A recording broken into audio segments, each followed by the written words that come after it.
nga bang sekreto para mabilis ma-approve ang ating payment settings sa ating Shopee affiliate? Una, bubuksan lang po natin ang ating Shopee affiliate or account sa Shopee. Once nakapasok na po tayo, i-click po natin ang Me. At pagkatapos, i-click po natin ang ating affiliate program. Then, ganyan po ang ating hitsura.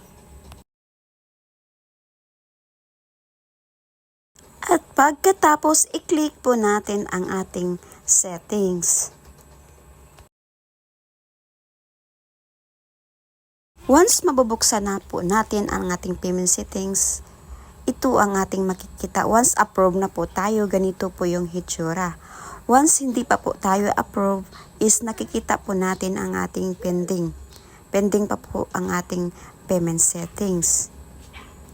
Once matagal na po ang ating pending sa ating payment settings, pwede nating kausapin ang customer service ng ating Shopee.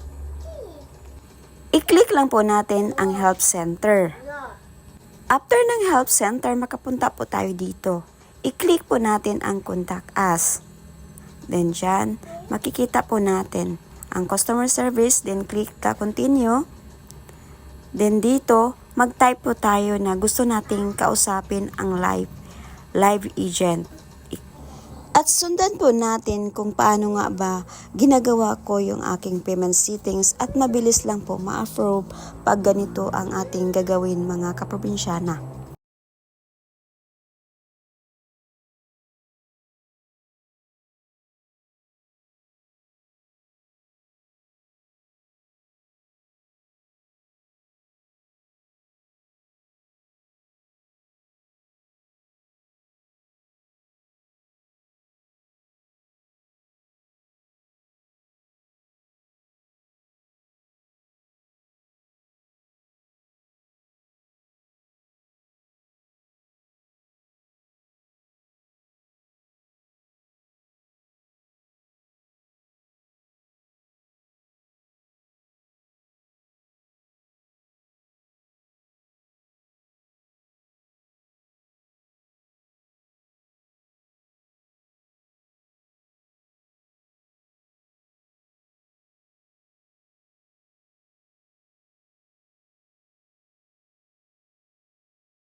Tips po bago kausapin ang agent.